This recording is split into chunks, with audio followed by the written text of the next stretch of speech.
Hello all, welcome to Tatvam education with me Hitasvi. आज start करने वाले एक नया unit which is from standard 12th, right. Very interesting unit, short and sweet, and I would say a kind of topic which has so many research areas to go on and on and on, right। इतने सारे researches हो चुके हैं, उसके बावजूद इतने सारे options हैं in the field of what we are going to talk about is biotechnology. ठीक है, बायोटेक्नोलॉजी में इतने सारे स्कोप्स हैं न्यू रिसर्चेस के लिए कि बात मत पूछो। ठीक है, तो ऑफकोर्स जिसमें रिसर्च आता है उसमें इंटरेस्ट तो आना ही आना है। ओके, चलो स्टार्ट करें। This unit comprises of just 2 chapters. First chapter जिसमें कि हम देखेंगे कि बायोटेक्नोलॉजी होता क्या है, राइट। बायोटेक्नोलॉजी मतलब क्या, उसमें हम करते क्या है, क्या क्या टूल्स हमें उसके लिए चाहिए, that is what is given in your first chapter. Second chapter will refer to the applications of biotechnology, right. इसमें हम देखेंगे कि कैसे हम बायोटेक्नोलॉजी को यूज़ करके कुछ नई प्रोडक्ट्स बना सकते हैं। सेकेंड चैप्टर में हम देखेंगे कि उन प्रोडक्ट्स का यूज़ कहाँ कहाँ पे होता है, right। So let's start with chapter number 11 of standard 12th, and that is biotechnology principles and processes। okay, चलो जनरल थोड़ी सी बात करते हैं। बायोटेक्नोलॉजी बार बार सुनते हैं हम ये वर्ड। बायोटेक्नोलॉजी की स्टार्टिंग अगर हम बोले तो it is from very early era. We have 2 types of biotechnology now, that is the traditional biology जो सालों से रूटीनली यूज़ हो रही थी, लोग यूज़ कर रहे थे, लेकिन कोई पर्टिकुलर नाम नहीं दिया गया था दैट दिस इज़ बायोटेक्नोलॉजी। जैसे कि कैसे सिंपल चीज़ है, कर्ड बनाना है ना, घर में मम्मी भी बना देती है, you can say she is using biotechnology. It is an example of very early biotechnology. ठीक है, then comes the beer production, wine production. If you observe closely in दोनों एग्जाम्पल्स में what we do is we use the micro organisms, right. Curd बनाने के लिए हम क्या करते हैं, मिल्क लिया, बॉईल किया, उसमें थोड़ा सा हमने दही डाला, है ना। ऑलवेज नेबर के वहाँ जाते हैं, भाई थोड़ा सा अगर है तो दे दो दही जमाने के लिए ना, this is a routine scene in everyone's home. तो वो जो थोड़ा सा दही आप लेके आते हो, what is that, it is basically the sample. उसी से हम स्टार्ट करते हैं अपनी पूरी प्रोसेस, राइट। तो मिल्क में वो कर्ड को मिक्स कर दिया जाता है। Now you all of you I think should be knowing that curd contains a bacteria known as lactobacillus. ठीक है, ये लैक्टोबैसिलस बैक्टीरिया ही है जो कि प्रोड्यूस करते हैं एक acid that is lactic acid, and this acid converts your milk into curd. ठीक है, तो माइक्रो ऑर्गेनिज्म का यूज़ करके हमने कुछ प्रोडक्ट फॉर्म की। The same way in alcohol formation क्या होता है, fermentation by which organism, yes it is yeast, right. Yeast का यूज़ करके हम क्या करते हैं, फ्रूट के जो जूसेस होते हैं, जो फ्रूट्स होते हैं बेसिकली, उनमें यीस्ट डाल के उसको कुछ महीनों तक आई वुड से ऐसे ही रखते हैं। Yeast will go on producing the alcohol from the sugar of the fruits, right. तो दोनों ही चीज़ों में हमने क्या किया, हमने माइक्रो ऑर्गेनिजम्स का यूज़ करके कुछ प्रोडक्ट्स फॉर्म किए। So this are the examples of traditional biotechnology, right, of the early era. क्या लिख सकते हो, कर्ड फॉर्मेशन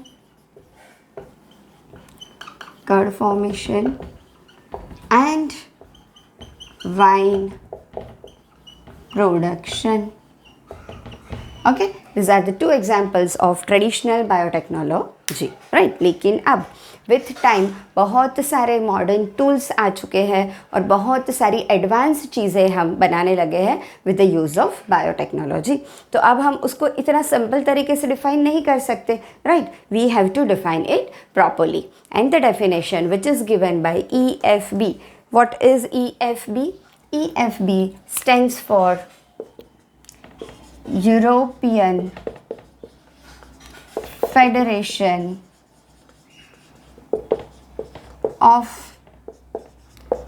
Biotechnology।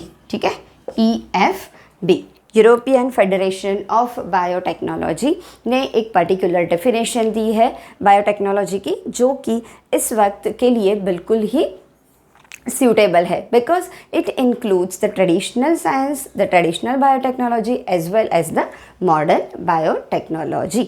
okay, चलो क्या डिफाइन किया है, let's see. they have said the definition as integration of natural science and microorganisms, cells, parts thereof, and molecular analogues for products and services, right? You have to remember this. Integration का मतलब समझते हो, किसी भी दो चीज़ का साथ में यूज़ करना, राइट? दो चीज़ों को एक साथ यूज़ करना. तो हम इंटीग्रेशन करते हैं, दो चीज़ों को एक साथ यूज़ करते हैं. कौन सी दो चीज़ें? Natural science and the micro organisms. यहाँ पे हम अभी देखेंगे कि कैसे हम माइक्रो ऑर्गेनिजम्स का यूज़ करके बायोटेक्नोलॉजिकल प्रोडक्ट्स बनाएंगे. तो either you can use the micro organisms और you can use some cells, their parts और the molecular analogs, the substances produced by this cells, right? किसके लिए? To produce some products and services. Okay, applications में हम देखेंगे कि ये products and services कौन कौन से हैं which are produced by the use of biotechnology. ठीक है, चलो थोड़ा सा आउटलाइन ले लेते हैं. पूरे चैप्टर में ना यही चीज़ करनी है, कुछ नया नहीं आएगा. यही चीज़ करनी है जो अभी यहाँ पे मैंने लिखी हुई है, राइट? उसी चीज़ को थोड़ा घुमा फिरा के इन द सेंस कि फर्स्ट स्टेप है तो वो कैसे करेंगे, उसमें कौन कौन से टूल्स यूज़ होंगे, सेकेंड स्टेप है तो उसमें कौन से टूल्स यूज़ होंगे, है ना? ये सारी डिटेल में हम जाएंगे. So let me just give you the outline of the chapter, और let me give you the outline of what is recombinant DNA technology. RDT बोला जाता है, recombinant DNA technology. ठीक है, चलो क्या करना है हमें. देखो, प्लाज्मिड अभी थोड़ी देर में हम डिस्कस कर रहे हैं. प्लाज्मिड होता क्या है? ऐसा ना एक DNA का पीस होता है सर्क्यूलर, ठीक है, जिसको हम बोलते हैं प्लाज्मिड. ये प्लाज्मिड बड़े कमाल की चीज़ है. कैसे? ऐसे कि प्लाज्मिड के अंदर ना तरह तरह के जीन्स होते हैं जो कि ऑर्गेनिजम्स को कुछ अलग ही टाइप के कैरेक्टरिस्टिक्स देते हैं. जैसे कि द मोस्ट यूज्ड कैरेक्टरिस्टिक और gene of interest is the antibiotic resistance. आपने सुना होगा कि बहुत ज़्यादा एंटीबायोटिक्स नहीं लेने चाहिए. क्यों नहीं लेने चाहिए? क्योंकि जैसे आप एंटीबायोटिक एक बार लेते हो, दूसरी बार, तीसरी बार लेते हो, तो जो बैक्टीरिया होते हैं वो क्या करते हैं, now they are adapted to it, है ना? आप कोई चीज़ रोज़ रोज़ करोगे तो you get adapted to it. फिर उसका आपको कुछ अलग नहीं लगेगा कि ये क्या. तो वैसे ही बैक्टीरिया को भी क्या होता है, उसे भी पता चल जाता है कि हाँ भाई ये तो ये वाली एंटीबायोटिक. तो what it does is it changes its genetic configuration, right? वो चेंज करके वो कुछ नया स्ट्रेन बना देता है and it becomes antibiotic resistance. यानी कि जो एंटीबायोटिक आप लोगे वो उस बैक्टीरिया को किल नहीं कर पाएगा, राइट? तो ये एंटीबायोटिक रेजिस्टेंस के का जो जीन होता है that is present on this plasmid. Okay, तो हम क्या करेंगे, किसी प्लाज्मिड में से वो वाला जीन हम निकाल लेंगे, राइट? वो जीन को हम क्या बोलेंगे, ये वाला पोर्शन हमारा, that is gene of interest. ये हमने किसी माइक्रो ऑर्गेनिज्म में से निकाला है, राइट? जो कि हमारा जीन ऑफ इंटरेस्ट है. ओके, इस जीन ऑफ इंटरेस्ट को हम कहाँ पे डालेंगे, इन द प्लाज्मिड. ठीक है, यहाँ से एक पोर्शन हम कट करेंगे प्लाज्मिड का, इतना पोर्शन वी विल कट. कैसे कट करेंगे, क्या करेंगे, वो सब we will discuss in the coming sections. Okay, तो यहाँ से कट करके ये जो हमारा जीन ऑफ इंटरेस्ट था जो कि हमें चाहिए वो हम ये प्लाज्मिड में फिट कर देंगे, ज्वाइन कर देंगे, right? Plasmid with our gene of interest is known as recombinant DNA. Okay, recombinant DNA, कुछ कॉम्बिनेशन हुआ है उसमें नया. ओके, अब क्या करेंगे, इस रिकॉम्बिनेंट DNA को we will transform into a cell. Mostly E coli is used, और क्या क्या यूज़ होता है वो भी हम आगे जाके डिटेल में करेंगे. ओके, चलो ई कोलाई में हम डालते हैं इसको. अब क्या होगा, एक तो ये प्लाज्मिड के बारे में एक चीज़ देखो, that it is self replicating, right? वो खुद रेप्लिकेट कर सकता है, अपनी बहुत सारी कॉपीज़ बना सकता है. तो एक तो वो इसी सेल के अंदर अपनी बहुत सारी कॉपीज़ बनाएगा, और दूसरा क्या होगा, this E coli will reproduce and it will form the 2 daughter cell. तो क्या हुआ, देखो हमने यहाँ से स्टार्ट किया था एक जीन ऑफ इंटरेस्ट से, जबकि यहाँ पे हमें मिले हमारे 2 क्लोन सेल्स, राइट? एक ही ई कोलाई में से जब 2 आगे प्रोजेनी बनेंगे हम इनको बोलेंगे cloning, and this process is also known as gene cloning. ठीक है, तो क्या हुआ, हमारा जो जीन ऑफ इंटरेस्ट था वो थ्रू दिस स्टेप्स हमें मल्टीप्लाई होके मिला, right. And this process will go on and on and on. You know that bacterias will grow exponentially, right. ये मैं इसमें से और 2 बनेंगे, इसमें से 2, and the process will go on. So we can collect a large number of gene of interest. ठीक है. So this is what biotechnology stands for. This was just the outline. Okay, let's start in detail. अच्छा, जब detail की बात आती है तो question ये होता है कि भाई डिटेल में करना क्यों है ना. क्या इंपॉर्टेंस है इतना ज़्यादा बायोटेक्नोलॉजी का. Let's see what is the significance of biotechnology. किसी भी चीज़ का अगर इम्पोर्टेंस पता होता है ना तो इंटरेस्ट अपने आप बढ़ जाता है, इजंट इट. तो let's see why biotechnology is so important. बड़े कमाल के सिग्निफिकेंस है, आई वुड से, है ना. Very important technique for IVF. How many of you know the full form of IVF. शायद 8th स्टैंडर्ड से कहीं कहीं आता है ना. It stands for in vitro fertilization, right. इससे क्या कर सकते हैं हम. We can produce test tube baby, right. In vitro का मतलब क्या.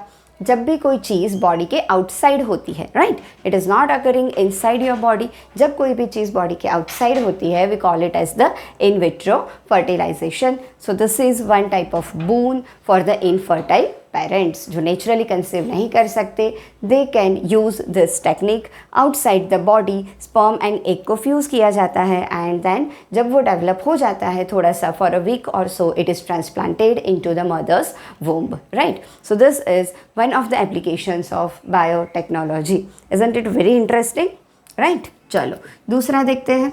We can form DNA vaccines to form DNA vaccines. Vaccines के इम्पॉर्टेंस से आजकल कोई ऐसा नहीं है जिसको नहीं पता होगा, है ना. तो we can directly form DNA vaccines through biotechnology. जो प्रोटीन हमें चाहिए to fight against that disease DNA ही बनाएगा उसको. जीन एक्सप्रेशन एक वर्ड बार बार आएगा.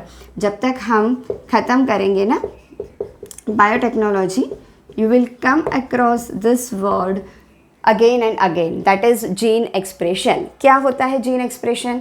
सिंपल सी बात है.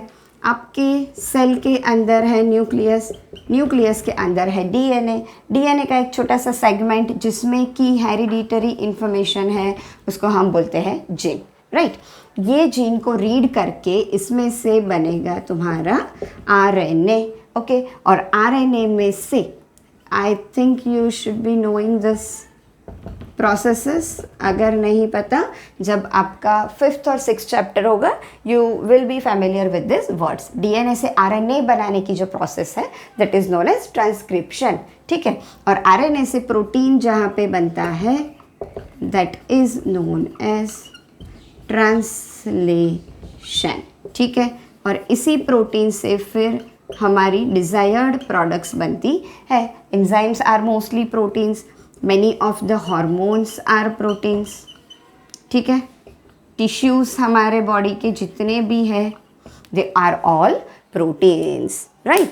So this central dogma of life, this is known as gene expression.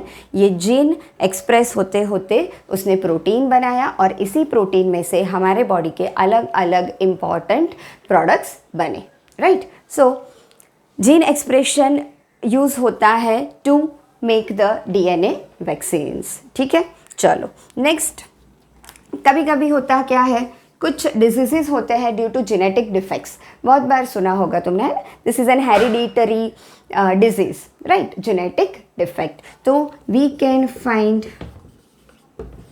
Defective gene, right. और ऐसे नहीं कि जीन ढूंढ के बायोटेक्नोलॉजी ने अपना काम ख़त्म कर दिया, राइट. ये डिफेक्टिव जीन की जो प्रॉब्लम है उसको क्योर करने के लिए भी what we can do, we can synthesize new gene and use it, है ना. right? So you can just see how important applications biotechnology have in all kinds of field, right? Apart from this, we have the applications in the agriculture also, right? So let's list it out. It is also an important significance, very important to form pest resistant plants in agriculture,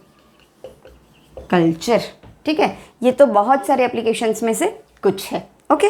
pest resistant यानी क्या, थोड़ा जल्दी से short में बता देती हूँ। Pest resistant यानी जैसे आप लड़की को प्रोटेक्ट करने के लिए उसके साथ बॉडीगार्ड भेजो, उसके बदले आप उसी को कराटे सिखा दो, है ना, खुद ही फाइट कर लेगी, समथिंग लाइक दैट। ये प्लांट्स को हमें अलग से खुद को प्रोटेक्ट करने के लिए पेस्टिसाइड्स देने की ज़रूरत नहीं पड़ेगी, right? The plants will protect themselves because they are pest resistant. वो खुद कुछ ऐसा प्रोड्यूस करेंगे जिसकी वजह से the insects will be killed, okay? Isn't it interesting? Once again, I know आज ये बहुत आएगा वर्ड मेरे मुंह पे, इंटरेस्टिंग वाला, because I always find this topic interesting. Once again, चलो आगे चलते हैं। हमने बात की what is biotechnology, what are the importance of biotechnology, ठीक है? अब आगे चलते हैं। अगर हमें बायोटेक्नोलॉजी से कुछ प्रोडक्ट्स प्रोड्यूस करने हैं तो what are the steps that we need to follow, what are the main 2 processes that are involve in biotechnology, okay? वही तो पढ़ना है हमें ना, प्रिंसिपल्स एंड प्रोसेसेस, ठीक है? चलो बात करते हैं which are the 2 main processes involved. So our first process is genetic engineering, ठीक है? genetic engineering, and our second process is bioprocess engineering, okay? These are the 2 processes which are involved in biotechnology, okay? चलो genetic engineering में हम क्या करते हैं, almost हमने बात कर ली। आगे मैंने जो आपको थोड़ा सा आइडिया दिया था उसी में से आएगा ये, दैट इज़ हम क्या करते हैं, हमारा जो जीन ऑफ इंटरेस्ट है उसमें क्या करते हैं, we alter its chemistry, we recombine it with plasmid, or let me write vector because plasmid is one of the vector, हम बात करेंगे इसके बारे में, with vector, and then we will introduce it in host, ठीक है? और फिर होगी आगे क्लोनिंग। तो क्या होगा, होस्ट में इसको इंट्रोड्यूस करने के बाद there will be heredity and multiplication, ठीक है? This are the steps involve in the genetic engineering. जो अभी आगे हमने बात की वो सेम चीज़ है। जीन ऑफ इंटरेस्ट ले लो, उसको किसी वेक्टर में डाल दो, वेक्टर को बैक्टीरिया में डाल दो, बैक्टीरिया उसको रेप्लिकेट करेगा और खुद भी आगे प्रोजेनी प्रोड्यूस करेगा, okay? So that comes under genetic engineering. दूसरा है हमारा बायोप्रोसेस इंजीनियरिंग। बायोप्रोसेस इंजीनियरिंग में क्या होगा, basically what you have to remember is, NCERT ना कभी कभी कंफ्यूज करती है, ऐसे ऐसे वर्ड्स देती है कि तुम लोग कंफ्यूज हो जाते हो कि ये लिखा क्या है exactly. So you just have to remember that in bioprocess engineering sterile environment, right, sterile environment is maintained, and why it is maintained? To support the growth of only desirable microorganisms, ठीक है? Bio process engineering में हम क्या करते हैं, जहाँ पे भी जो भी हमारी लैब है, जहाँ पे हमें ये माइक्रो ऑर्गेनिजम्स को, कौन सा माइक्रो ऑर्गेनिज्म जिसमें कि हमने अपना रिकॉम्बिनेंट डीएनए डाला है, सिर्फ वही माइक्रो ऑर्गेनिजम्स को ग्रो करना है ना। यहाँ से ये आया, यहाँ से वो आया, सारे अगर ग्रो हो गए तो हाउ विल यू आइसोलेट? आपको पता कैसे चलेगा कि हमारा रिकॉम्बिनेंट कहाँ पे है? चलो पता चल भी गया तब भी ये एक आइसोलेशन की दिक्कत और बढ़ जाएगी। तो हम क्या करते हैं, हम पहले से कुछ ऐसा एनवायरनमेंट मेंटेन करते हैं so that only our desired micro organism will grow in that environment. ठीक है, this are the two processes which are involve in the biotechnology.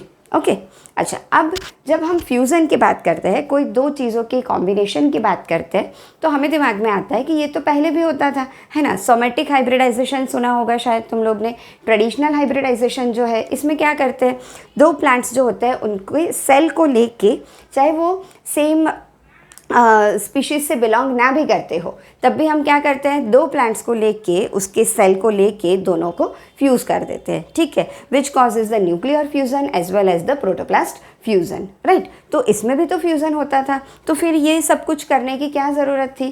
तो ये चीज़ देखो बच्चों, this is the advantage of biotechnology. क्या है वो? I am not stopping for the screen shots. If you want, I think I'll give you a minute now onwards. Sure. What is the advantage? इतना कुछ कर रहे हैं अगर हम, तो कुछ एडवांटेज तो होना चाहिए। तो हमने जो बात की, इन द ट्रेडिशनल हाइब्रिडाइजेशन क्या होता था? When we fuse two cells, इसमें ना हम जीन सिलेक्ट नहीं करते थे, राइट। बस हम दो सेल्स का फ्यूजन कर देते थे। इस वजह से क्या होता था, that there are involvement of some undesirable gene, right. जो हमें नहीं चाहिए था वो भी एक्सप्रेस हो जाता था। So there is involvement of some undesirable genes during the traditional और सोमेटिक हाइब्रिडाइजेशन, राइट। लेकिन अभी हमने क्या बात की, रिकॉम्बिनेंट डीएनए टेक्नोलॉजी में हम क्या करते हैं, we cut the specific gene, right. हम सिर्फ उतना ही जीन वेक्टर में इंट्रोड्यूस करेंगे जो कि हमारे इंटरेस्ट वाली प्रोडक्ट्स बनाने वाला है, राइट। सो क्या होगा, when we use biotechnology we get a particular desired gene. ठीक है, आई बात समझ में कि बायोटेक्नोलॉजी क्यों इतनी इम्पॉर्टेंट है? Okay, because it gives us particular desired gene का एक्सप्रेशन। ओके, चलो, जनरल एक आउटलाइन इसके बाद दी है तुम्हारी बुक में, which I have already covered. Okay, आगे चले। रिकॉम्बिनेशन की बात कर रहे हैं तो क्वेश्चन ये आता है कि ये शुरू कहाँ से हुआ, right. Who did the first recombination and which was the first recombinant DNA? चलो, so very important topic, we will discuss about the first recombinant DNA। Okay, याद रखना है, यह याद रखना है, साइंटिस्ट याद रखने हैं, माइक्रो ऑर्गेनिज्म याद रखना है, कौन सा जीन था वो याद रखना है। ठीक है, all four are your important need question. Okay, चलो, so first recombinant DNA was made in 1972. Okay, 1972 by two scientists named as Stanley Cohen and Herbert Boyer। ठीक है, कोहेन एंड बॉयर, बेसिकली ऐसे क्वेश्चंस आएंगे, right, Cohen and Boyer. ठीक है, this were the two scientist who made the first recombinant DNA, right. चलो, कहाँ से लिया था उन्होंने और कौन सा जीन लिया था? तो बैक्टीरिया था हमारा साल्मोनेला नेल्ला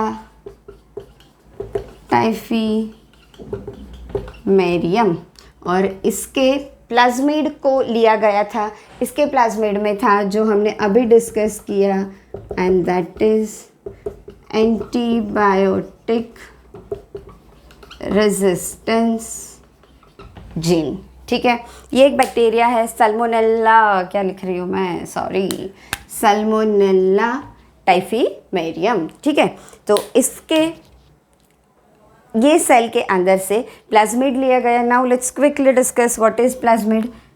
जब भी कोई बैक्टीरिया होता है ना बच्चों, उसके अंदर उसका ओरिजिनल क्रोमोसोम वाला डीएनए रहेगा। ठीक है, ये डीएनए जो है वो लीनियर भी हो सकता है, वो सर्कुलर भी हो सकता है। Okay, but apart from this bacteria will be having a circular double stranded, ठीक है, एक्स्ट्रा क्रोमोसोमल, ये सारे क्रोमोसोम वाले डीएनए है। सो दिस इज क्या, कैसे डिफाइन करेंगे हम इसको, प्लाज्मिड की हम बात कर रहे हैं कि प्लाज्मिड होता क्या है, तो it is a circular double stranded apart from the main DNA, so extra chromosomal. दूसरा क्या होता है, it is self replicating, right, किसी की ज़रूरत नहीं है, खुद ही रेप्लिकेट कर लेगा। Okay, so self replicating DNA. ठीक है, this is very important. What is plasmid? It is circular double stranded extra chromosomal self replicating DNA which is present in the bacterial cell. ठीक है, तो इसी के ऊपर था इसका एंटीबायोटिक रेजिस्टेंस जीन। यहाँ पे समझो दिस इज द जीन। ठीक है, तो क्या किया इन लोगों ने, कोहेन एंड बॉयर ने, इसको यहाँ से काट लिया। कब से काट लिया कर रहे हैं हम लोग, कैसे काट लिया वो देखेंगे इन द नेक्स्ट सेशन। यहाँ से इसको काट लिया, इसको लेके किसी वेक्टर में फिट कर दिया। ठीक है, से for example this is our vector. Vector एक और प्लाज्मिड भी हो सकता है, रिट्रोवायरस भी हो सकता है। ठीक है, चलो, और इसको यहाँ से लेके यहाँ पे फिट कर दिया, ज्वाइन कर दिया। ठीक है, तो इसी को लेके now this is our recombinant DNA, इसको लेके उन्होंने किस में डाला, अच्छा यहाँ पे कर लेते हैं हम जॉइंट टू वेक्टर डीएनए, इसको लेके इन्होंने ट्रांसफॉर्म किया in the E coli and then it will allow to be multiply. ठीक है, so this was the first recombinant DNA process. Okay, Salmonella typhimurium में से एक जीन लिया गया जो कि था एंटीबायोटिक रेजिस्टेंस। तो ये कोड करने वाला जो जीन था उसको निकाल के उसको वेक्टर के साथ फिट किया गया। वहाँ से उसको ई कोलाई में, ई कोलाई क्यों चूज़ किया, because E coli is almost having resemblance with this Salmonella typhimurium. ठीक है, दोनों ऑलमोस्ट सेम वाले एंजाइम्स प्रोड्यूस करते हैं। सो जो जीन हमने इसमें डाला था वो ये ई कोलाई के एंजाइम्स को यूज़ करके रेप्लिकेट कर सकता है, right, and then this E coli will be allowed to multiply and we will be having so many copies of our gene of interest. ठीक है, so this is the history about the first recombinant DNA. चलो चले आगे, यहाँ तक हो चुका अपना। ठीक है, प्लाज्मिड क्या होता है एंड कैसे हमने फर्स्ट रिकॉम्बिनेंट डीएनए बनाया था। ठीक है, चलो अब बात करते हैं टूल्स की। टूल्स यानी क्या, जो चीज़ें आपको चाहिए अपना काम कंप्लीट करने के लिए। ओके, इसमें हम क्या बात कर रहे हैं कब से, कि हम एक जीन लेंगे, एक प्लाज्मिड लेंगे, उसमें से अपने जीन ऑफ इंटरेस्ट को हम काट लेंगे और इसको किसी और प्लाज्मिड में डाल देंगे। ठीक है, that's what we are talking about. अब ये सारी चीज़ें करेंगे कैसे, है ना। सेल जो है वो ऑलरेडी हम देख नहीं पाते, ऐसे with our naked eye, right. तो हमें मॉलिक्यूलर लेवल पे जाके काम करना है, राइट। अब एक सिंपल चीज़ समझो, आपको कोई चीज़ कट करनी है तो यू नीड सीजर्स, आपको किसी चीज़ को ज्वाइन करना है तो यू नीड ग्लू, राइट। तो मॉलिक्यूलर लेवल पे काम करने के लिए हमारे पास एक सीजर भी है और एक ग्लू भी है, ठीक है। क्या बोलेंगे इस सीजर को? Let's talk about it. जब हम बात कर रहे हैं कि we cut this gene from plasmid, ठीक है। तो इसके लिए हम जो यूज़ करते हैं हमारी सीजर, हमारी कैंची, उसका एक नाम है, क्या बोलेंगे हम? In the language of biotechnology we will call it as the endonuclease, और in general you can say nuclease. Nuclease word समझते हो? जब भी किसी चीज़ के पास एज लगता है उसका मतलब कि वो वाले मॉलिक्यूल को वो कट कर रहा है, right. Nuclease means what? The enzyme which is going to cut, which is going to break the nucleic acids, DNA and RNA, ठीक है। तो बात करते हैं हम अब very important topic, and that is restriction endonuclease, ठीक है। न्यूक्लियस वर्ड आता है सबसे पहले, उसकी बात कर लेते हैं। अभी हमने बात की nuclease is what? Nuclease is the enzyme which is going to cut through the nucleic acids, ठीक है, DNA एंड RNA, ओके। अब ये न्यूक्लियस जो होते हैं they are of two types. What are the two types? Exo nuclease and second होता है endonuclease. You can get some hint from this words, right. Endo मतलब कि कुछ अंदर से हो रहा है, एक्सो मतलब कि कुछ बाहर से हो रहा है। Exactly that is what happening in the action of this enzymes. अगर ये आपका DNA मॉलिक्यूल है, ठीक है, दो एंजाइम्स समझने हैं तो दो मॉलिक्यूल्स चाहिए। अगर आप ये वाले DNA को एक्सोन्यूक्लियस से ब्रेक कर रहे हो, एक्सोन्यूक्लियस का यूज़ करके ब्रेक कर रहे हो, तो कहाँ से ब्रेक लगेगा? From the outside of the DNA, right. So exonuclease will cut the DNA from ends, right. अब समझ सकते हो कि अगर ये फ्रॉम एंड्स कर रहा है तो एंडो क्या करेगा? एग्जैक्टली फ्रॉम विदिन, ठीक है। So this is the action of exonuclease and endonuclease. Exonuclease will cut the DNA from ends from outside, while the endonuclease will cut it from within. Okay? चलो चले आगे। एक्सो के बारे में इतना ज़्यादा पढ़ना नहीं है, इस बार तुम लोग को आगे जाके आएगा। We are mainly concern with the endonuclease, ठीक है। सबसे पहले कौन सा ढूंढा गया था? एंडोन्यूक्लियस के साथ हम एक और वर्ड लगाएंगे, that is restriction. Restriction endonuclease. क्यों हम ऐसा बोलेंगे? Let's see the story ahead, okay. चलो बात करते हैं हम एंडोन्यूक्लियस की।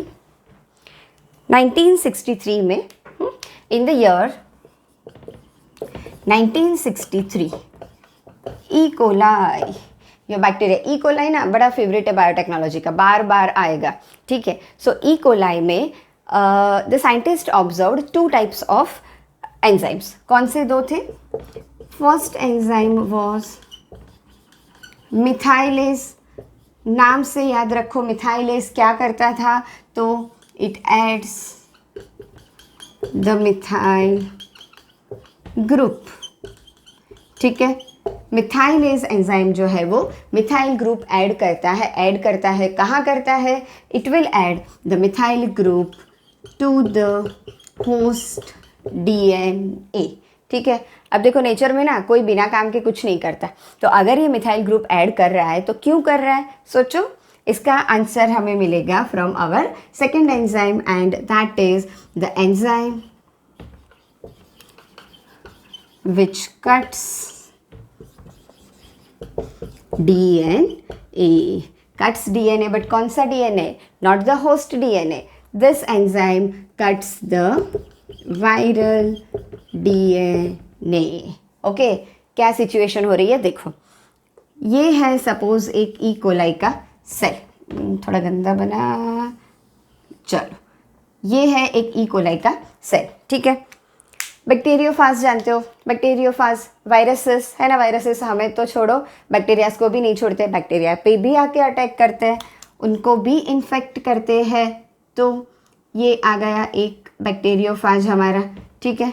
इसने अपना जो डीएनए था वो ये ई कोलाई को इन्फेक्ट करने के लिए डाल दिया उसके सेल के अंदर, ठीक है। ये ई कोलाई कोई चुपचाप बैठने वालों में से है नहीं, ओके। ई कोलाई ने क्या किया, हमें मिले ये 2 एंजाइम्स, ई कोलाई ने ये 2 एंजाइम्स फॉर्म किए, जिसमें से कि ये एक जो एंजाइम था उसने क्या किया, ये वायरल डीएनए पे अटैक करके उस डीएनए को पूरा कट कर दिया, ठीक है, टुकड़ों में ब्रेक कर दिया, राइट, ओके। डीएनए जो आया था अंदर उसके इसने टुकड़े टुकड़े कर डाले, ठीक है, बेसिकली। सो इसको हमने बोल दिया, इसने क्या किया, ये वायरस के ग्रोथ को उसने रिस्ट्रिक्ट किया, वायरस के ग्रोथ को ई कोलाई के अंदर आगे बढ़ने नहीं दिया, right. So scientist called it as restriction endonuclease, ठीक है। अब क्वेश्चन ये बनता है कि अगर ये वाला जो एंजाइम था एंडोन्यूक्लियस, इसने वायरस के डीएनए को कट कर दिया, तो उसने ये बैक्टीरिया के खुद के डीएनए को कट क्यों नहीं किया, है ना। अगर एंडोन्यूक्लियस का काम है डीएनए को कट करना, तो उसको कैसे पता चलेगा कि मुझे वायरस का डीएनए करना है या होस्ट का करना है। तो ये होस्ट बड़ा ही स्मार्ट है, ऐसे ही नहीं, है ना, बायोटेक में टॉप पे जाके बैठा है। इसने क्या किया, इसने सिर्फ रिस्ट्रिक्शन एंडोन्यूक्लियस नहीं प्रोड्यूस किया, एक और एंजाइम किया, एंड दैट इज मिथाइलेज। ये मिथाइलेज ने क्या किया, जाके जो उसका खुद का डीएनए था ना, होस्ट डीएनए, ठीक है, ऐसे कहीं पड़ा होगा होस्ट डीएनए, तो उसने मिथाइलेज ने जाके इसकी जो रिस्ट्रिक्शन साइट थी, रिस्ट्रिक्शन साइट क्या होती है, I am talking about it in just 1 minute. Restriction sites जो होती है उसके आगे उसने मिथाइल ग्रुप्स ऐड कर दिए, ठीक है। होस्ट डीएनए के रिस्ट्रिक्शन साइट्स पे उसने क्या किया, it added the methyl groups, and this methyl groups protected the host DNA from the action of endonuclease, ठीक है। आई बात समझ में, this is a very important NEET question, okay. कौन से 2 एंजाइम्स थे, कहाँ से फाइंड हुए, और क्या क्या उनके एक्शंस थे। तो मिथाइलेज की एक्शन थी मिथाइल ग्रुप को ऐड करना to the host DNA, and restriction endonuclease की एक्शन थी वायरल डीएनए को ब्रेक करना, ओके। तो बात करते हैं, देखो इकोलाई में ना ये 2 ऑब्जर्वेशंस हमें मिले थे, लेकिन अगर पूछा जाता है कि which is the first isolated restriction endonuclease, सबसे पहले कौन सा रिस्ट्रिक्शन एंडोन्यूक्लियस ढूंढा गया था, then you have to remember, इसको छोड़ देते हैं अभी, मैं अलग से ही लिखती हूँ, चलो, you have to remember the name HIND2, ठीक है। This is the restriction endonuclease which was first invented as and identified as restriction endonuclease. This is type 2 restriction endonuclease. You are having 3 types of endonucleases, type 1, type 2 and type 3. We are mainly concerned about type 2 in this chapter, ठीक है, क्योंकि type 2 जो है वो उसके recognition sequence के बिल्कुल बीच में से, exactly recognition sequence के within जाके cut करेगा, that is type 2, that's what you need to remember for now, okay। चलो, HIND2 किस में से isolate किया गया था, let me tell you the name of the organism. So it was from, sorry I capital नहीं लिख सकते, it was from Haemophilus influenza, ठीक है। Haemophilus influenza में से ये HIND2 जो है वो आइसोलेट किया गया था, डिस्कवर किया गया था, ओके। इसकी रिकग्निशन सीक्वेंस, अब चलो बोल ही देती हूँ बीच में, कब से ये वर्ड आ रहा है, रिकग्निशन सीक्वेंस क्या होती है, ये इसके बारे में हम बाद में बात करते हैं, ठीक है। EcoR1 को अभी लेते हैं हम। रिकग्निशन सीक्वेंस यानी क्या, तुम लोग को पता है that DNA is having a specific base pair sequence, ठीक है। हर एक की जैसे GACTCT ऐसे करके, और उसके सामने बिल्कुल उसकी कॉम्प्लीमेंट्री सीक्वेंसेस होंगे, ठीक है। तो हर एक एंजाइम जो होता है उसकी खुद की एक रिकग्निशन सीक्वेंस होती है। जैसे हमारा ये जो है HIND2, मैं उसकी सीक्वेंस नहीं बता रही हूँ अभी, ठीक है। It is totally a different part. हम बात ये कर रहे हैं कि कोई भी 6 बेस पेयर्स को ले लो। अभी यहाँ से हमने लिया 1 2 3 4 5 6, तो उसकी रिकग्निशन सीक्वेंस जो है, आपको बस इतना याद रखना है अभी के लिए कि HIND2 जो है वो कितने बेस पेयर्स की रिकग्निशन सीक्वेंस को आइडेंटिफाई करता है, तो इट इज़ 6 बेस पेयर्स, ठीक है।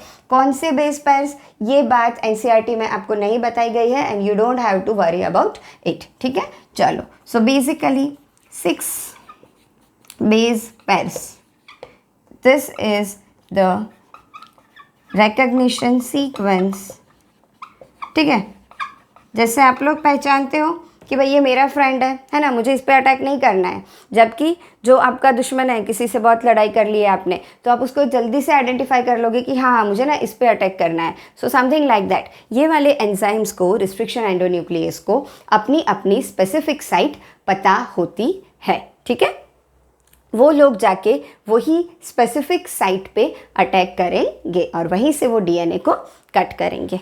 Okay, so this is what is recognition sequence. Okay, अच्छा चलो, ये था हमारा फर्स्ट आइडेंटिफाइड रिस्ट्रिक्शन एंडोन्यूक्लियस। लेकिन अभी तक हम लोग टोटल 900 रिस्ट्रिक्शन एंडोन्यूक्लियस ढूंढ चुके हैं हम लोग, यानी of course scientist, from 230 different strains, ठीक है। स्ट्रेन्स यानी क्या, कोई एक जीनस होती है मेन, जैसे Escherichia is the main genus, Haemophilus is the main genus. इसमें अलग अलग कैरेक्टरिस्टिक्स के अकॉर्डिंगली उनके अलग अलग स्ट्रेन्स होते हैं, राइट। तो ऐसी डिफरेंट 230 स्ट्रेन्स में से हमने अभी तक 900 रिस्ट्रिक्शन एंडोन्यूक्लियसेस आइसोलेट किए हुए हैं। Okay, so first discovered restriction endonuclease was HIND2, total 900 restriction endonuclease from 230 strains, right? And HIND2 की recognition sequence कितने base pair की है, तो it is made up of 6 base pairs. Okay, चलो let's move ahead। बात करते हैं हम EcoR1 के बारे में। EcoR1 ना, ये HIND2 दिख रहा है, ये E. coli में से हमने एक एंजाइम एक्सट्रैक्ट किया है, तो इसको हमने नाम दिया है EcoR1। तो ये नाम कैसे दिए जाते हैं, that's what now we will discuss. Okay, nomenclature, this is an important detail I would say. If you want you can take a screenshot. चलो, होप इट्स डन। चलो आगे चले, बात करते हैं थोड़ी डिटेल में EcoR1 के बारे में। E. coli में से एक्सट्रैक्ट किया गया रिस्ट्रिक्शन एंडोन्यूक्लियस। चलो, ये याद रखना है तुम लोग को कि नॉमेनक्लेचर कैसे होता है। तो ये एंजाइम है, अच्छा इसको याद रखना, लिखना कैसे है वो भी याद रखना है। E लिखोगे आप कैपिटल में, CO आपका आएगा स्मॉल में, अगेन R आपका जाएगा कैपिटल में, ठीक है, और 1 आपका जाएगा रोमन नंबर्स में। EcoR1 पहले याद रखो कि कौन सी ऑर्गेनिज्म थी जिसमें से इसको आइसोलेट किया गया है। So it is Escherichia coli RY13, ठीक है। EcoRY13, this is the microorganism from which this restriction endonuclease is isolated. Okay, अच्छा, अब इसी के साथ इसको रिलेट करना है कि इसके नाम कैसे बने। ओके, तो as you can relate, E stands for Escherichia, मुझे E रह गया है, sorry for the spelling mistake, Escherichia, ठीक है। तो this was the genus, तो जो सबसे पहला लेटर होता है that is taken from the genus. For example in this is Escherichia, ठीक है। सेकेंड CO जो है that is taken from the species. Okay, coli is the species, ठीक है। Third R is taken from the strain that is RY13. RY13 is the strain. Okay, so from this it is isolated, and 1 is basically the order in which the enzyme is isolated, very important, is from same strain. ठीक है, अगर इसी में से, इसी ई coli में से मैंने एक पहला एंजाइम आइसोलेट किया सबसे पहले, तो उसको हम बोलेंगे इको R1। उसी में से अगर मैंने एक दूसरा किया तो उसको हम बोलेंगे eco R2 and so on. ठीक है, सो number is given according to the order of the isolation from the same strain. So this is what is your nomenclature of the restriction endonuclease. This is how it is done. Okay, genus, species, strain and order of isolation. Easy topic. Let's go ahead for a very important topic. चलो next eco R1 के बारे में ही और हम बात करेंगे। अभी हमने बात की रिकग्निशन सीक्वेंसेस की, राइट, कुछ स्पेसिफिक रिकग्निशन सीक्वेंसेस होती है, तो ऑफ कोर्स इको R1 की भी होगी। याद रखना है क्या सीक्वेंस है उसकी, GAATTC, GAATTC। This is the specific sequence, specific recognition sequence for enzyme ECO R1. Okay, चलो अब ये सीक्वेंस कैसे होनी चाहिए। ये एंजाइम के ना उसके भी थोड़े नखरे हैं। क्या बोलता है, कट तो करेगा लेकिन there should be palindromic sequence. अब तो आपको पता है इजीली, अगर कोई डीएनए है, ठीक है, यहाँ पे है हमारा GAATTC, this is 5' end this is 3' end. तो क्या होगा उसके सामने, बिल्कुल C के सामने there will be G, T के सामने A, अगेन A के सामने T and C। And you know that the DNA strands are anti-parallel, right? अगर ये 5' to 3' होगा, this will be from here 5' to 3'. Okay, तो इसी को एक और नाम दिया गया है। This type of sequences are known as palindrome sequences. What is palindrome? Very simple. Palindrome is आप यहाँ से यहाँ पढ़ो या यहाँ से यहाँ, it will be always same. See, it's GAATTC, the same way GAATTC. ठीक है, तो इस साइड और इस साइड दोनों साइड पे जब सेम सीक्वेंस आप रीड कर सकते हो। एक बहुत ही सिंपल एग्जांपल आपकी NCERT में दिया हुआ है, from the word Malayalam, MALAYLAM, यहाँ से पढ़ोगे MALAYLAM, राइट। सो दोनों साइड से जब उसको आप सेम रीड कर सकते हो, we call it as the palindromic sequence, palindrome sequence और पैलिंड्रोमिक सीक्वेंस। ठीक है, तो इको R1 को कुछ ऐसी ही स्पेसिफिक पैलिंड्रोमिक रिकग्निशन सीक्वेंस चाहिए, राइट। अच्छा, अब देखो ये इको R1 इसको कट कैसे करेगा।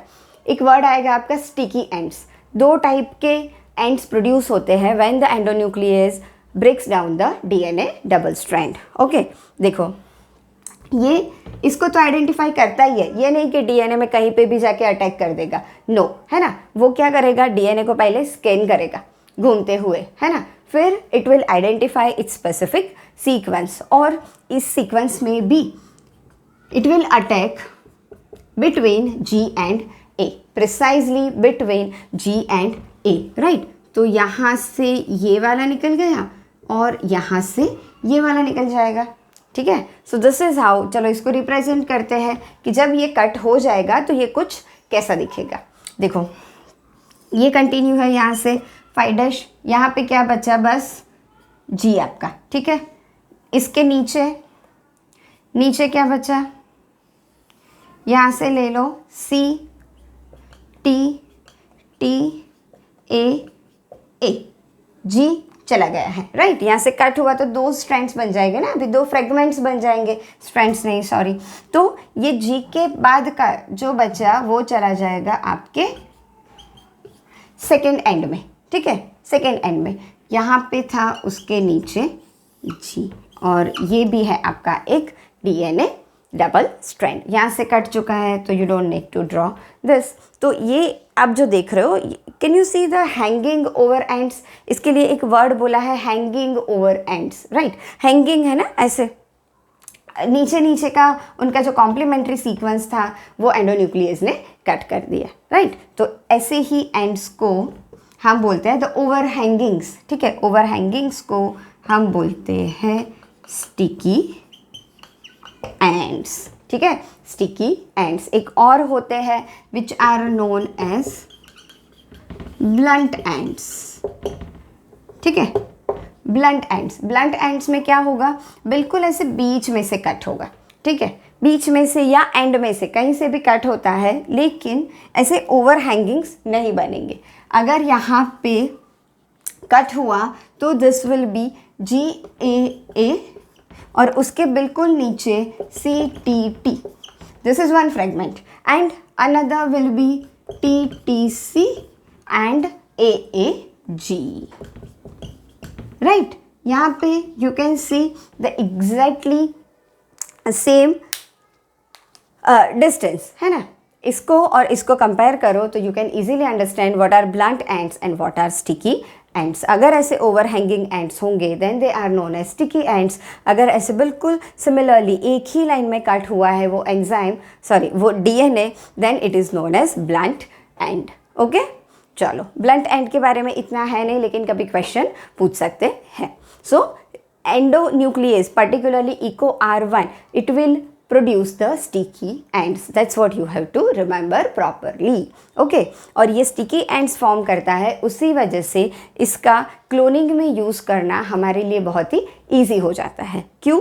क्योंकि जब भी ऐसे ओवर हैंगिंग्स होंगे ना, बहुत easily they will make hydrogen bonds with each other, very easily they will form hydrogen bands, और हम एक DNA को दूसरे DNA के साथ ईजीली कंबाइन कर पाएंगे, राइट, क्योंकि वो अपने आप एक दूसरे से हाइड्रोजन बॉन्ड्स बना लेंगे, ठीक है। तो ये एक बात की हमने कि हम कट किससे करेंगे, कट हम करेंगे हमारे मॉलिक्यूलर सीजर्स यानी कि रिस्ट्रिक्शन एंडोन्यूक्लियस से, सॉरी रिस्ट्रिक्शन एंडोन्यूक्लियस के लिए एक दूसरा नाम भी यूज़ होता है which is the molecular scissors, या कभी कभी होगा मॉलिक्यूलर ब्लेड्स, ठीक है, मॉलिक्यूलर सीजर्स और blades, it's a word used for restriction endonuclease. Scissor की बात कर ली तो थोड़ी सी ग्लू की भी बात कर लेते हैं, वेरी इजी।